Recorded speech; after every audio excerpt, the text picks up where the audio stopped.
Hello and welcome to our weekly recording from our Jesus the Redeemer series. Normally I do it from our Ability Inclusion Suite, but if you can see, there's a storm going on behind me right now, and we are learning about the time that Jesus healed or redeemed the people from their fears when they were in the boat out at sea in a storm and they thought they were going to drown. You might even hear some thunder now and then. Just a second ago before I started recording, the thunder clapped, so we'll see. So something interesting about this story is that Jesus calms the storm, he tells it to shush, everything goes silent, and the people were not at peace then, but they looked at Jesus differently and they had a fear of Jesus. And I think that's something that can either be confusing or overlooked in this story. So as an illustration, I'm going to use an example from Looney Tunes. We watch a lot of Looney Tunes at my house. And there's this guy, this dog, and his son. That's Spike and his son. Now Spike is this big, scary dog, and he's got this little guy that he's very proud of and loves his son.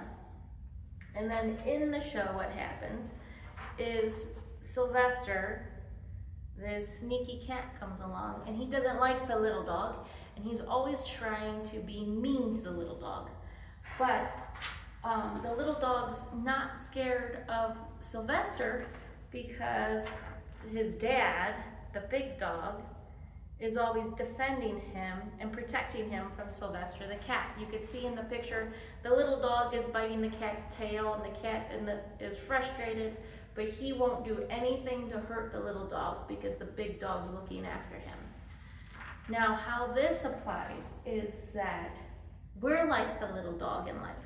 We're like the little dog. And the storm, the things that we're afraid of, is like the cat. These are like the scary things in our life. And the big dog is like Jesus. Jesus is God. He's all powerful. He has power over all of the universe. Anything that we can be scared of, even death itself, Jesus proves that he has power over it. Now, the little dog doesn't act afraid of his dad, but he knows his dad is the most powerful dog around. And it creates a sense of safety because the thing that he should be afraid of is afraid of dad. And that's kind of what the fear of the Lord is. It's looking at Jesus and recognizing how much power Jesus actually has. And that can be intimidating. If you hear a really, really loud thunderclap, even me, sometimes when it catches me off guard and there's like thunder and like strikes in my backyard, it shakes you up and it scares you.